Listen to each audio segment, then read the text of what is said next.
I've been basically waiting 2 years for the iPhone 11 Pro to come out. I've wanted a camera on a phone that it has now since shortly after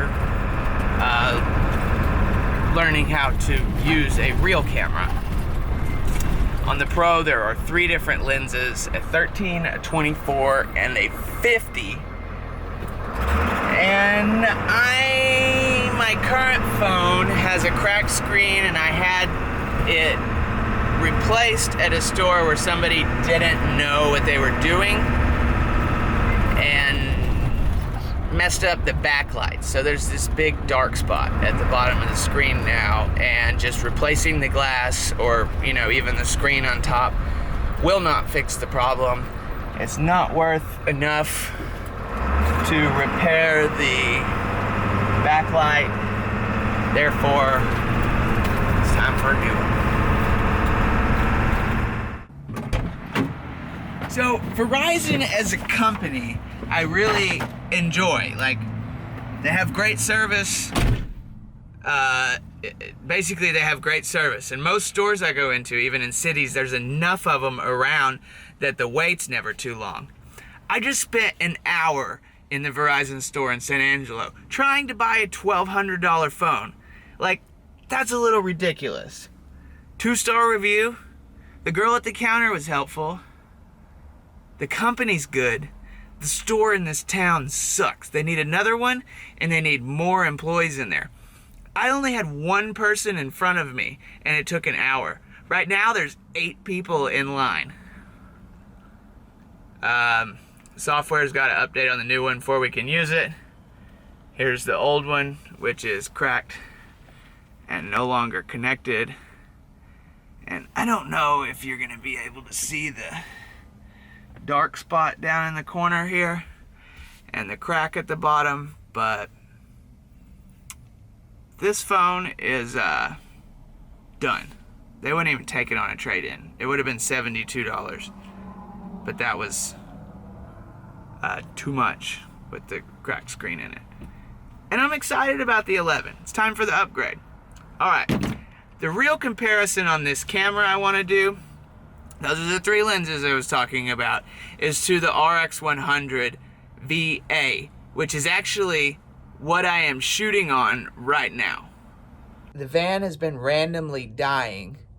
I have a buddy with a 96 Power Stroke who had the same thing happening, and it turned out that the cam sensor was causing it to die. So I'm going to replace the cam sensor, and we got some new shocks now too. All the crap in the back, when you hit a bump, it just kind of keeps on going. So we're going to replace those and see how it works. FYI, these shots by the van were on the forward-facing camera of the new iPhone 11.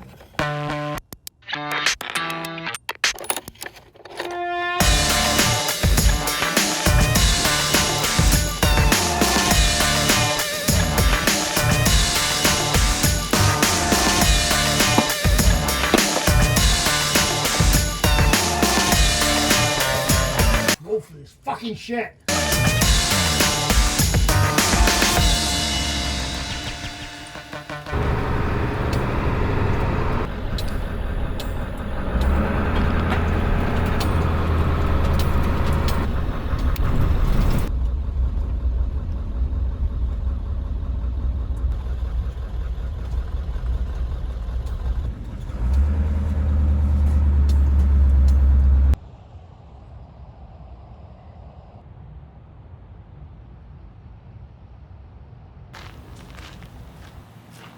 Well, 4 new shocks on the van. I spared y'all the mechanical part of that. If you do have to change shocks on your vehicle, it's basically 2 nuts. I mean, on old simple vehicles. Coming down here, I shot half of the driving with the iPhone and half with the RX100. Sunset in Santa Fe Park right now, and currently I am shooting on the 5D Mark IV with a 16-35 lens at f4 and a Rode VideoMic Pro on top. So I just switched over to the iPhone 11 Pro on the 1x setting, which is the equivalent of about a 24mm lens. There are apps where you can take more control of the camera, but I'm just using the stock app. And on the screen of the phone, it looks pretty good.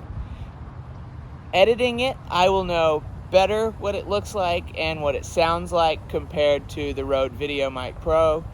And finally, the real competitor to the iPhone 11 Pro is the Sony RX100va.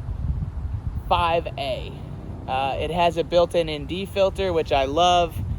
The lens goes from 24 to 70. I told you all about this earlier. And it's got a flip-out screen.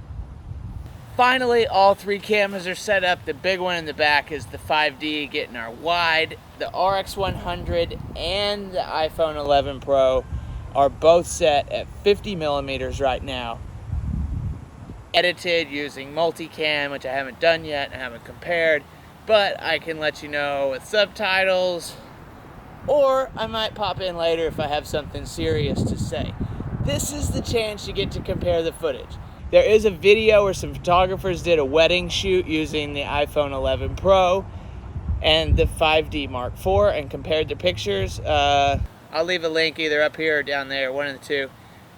It was a pretty good comparison from a photographer's standpoint. Like, the little phone's incredible. That's why I spent the money on it. Before we lose the rest of our sunlight, let's go shoot some B-roll. Did y'all see all the Christmas lights down here? We're talking crazy West Texas Christmas. We still got to do that at some point, and the day is getting awfully close.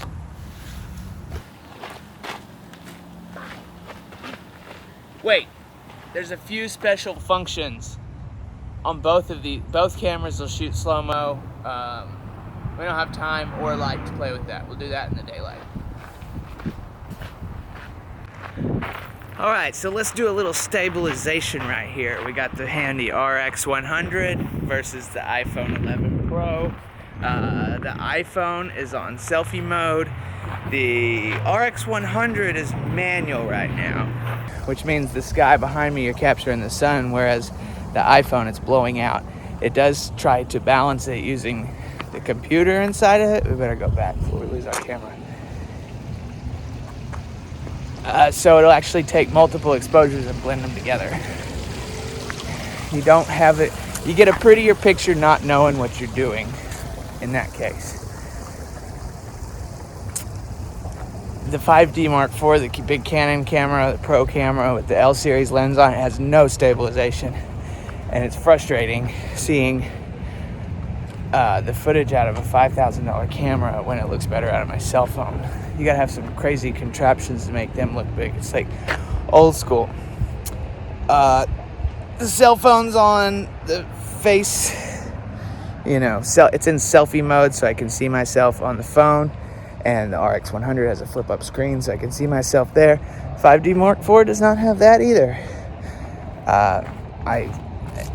After learning how to use a big camera, I still prefer the little, but we gotta learn how to use the big cameras, guys. That's how you make your money, yo. I do love the 50mm lens on the phone though. That's like the main reason I bought it.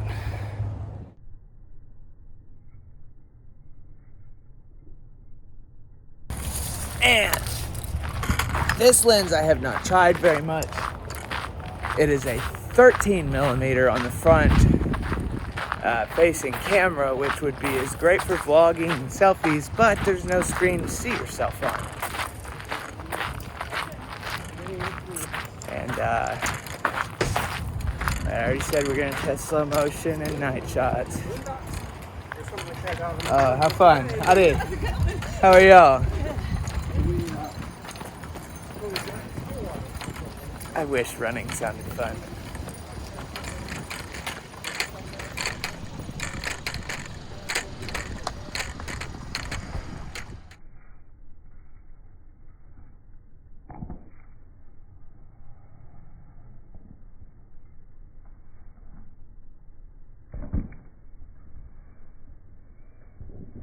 Whoa! That was 240 frames from the new iPhone. The RX100 will shoot up to 960. I don't know what the max on this one is or what the quality is, but 1080 at 240.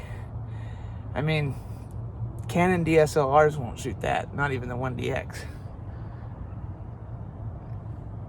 Are y'all lost yet? Have I just used enough camera lingo over the last 5 minutes that, well, you haven't clicked off yet, so thank you. And it's hard to simplify. It's taken years to learn this shit. And to be honest, if all you want to do is entertain on the internet, the phone will do it. Like, you don't, to get into all this other equipment, the quality goes up some. But there's a huge difference in having no picture and a picture and having a picture and a better one. And the curve gets exponentially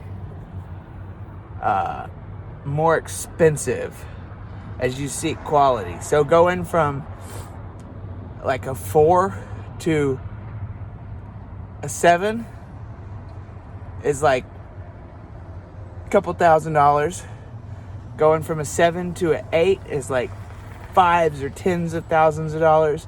Going from an 8 to a 9 is well into the tens of thousands of dollars. And going from a 9 to a 10, like indie filmmakers to Hollywood, you're talking about like a six-figure camera package versus well into the seven-figure camera package. And a phone, you know, you're hitting that 4 for almost nothing, and you gotta have one anyways. It's like a whole office, and a computer, and notebooks, and a backpack, and a camera, and a TV, and a computer. Life-changing. What's up, Ted?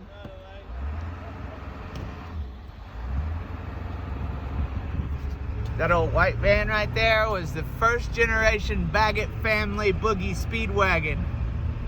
That's what we used to travel in as a kid.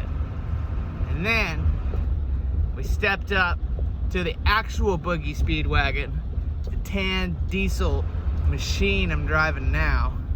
And Dad bought a new van that he kind of works out of and travels in and drives on rainy days. And it's like this one, just white and a little newer. I got the best one. And I got the one that's gonna be running when all the others are gone. She bad. She real bad. You hear that purring?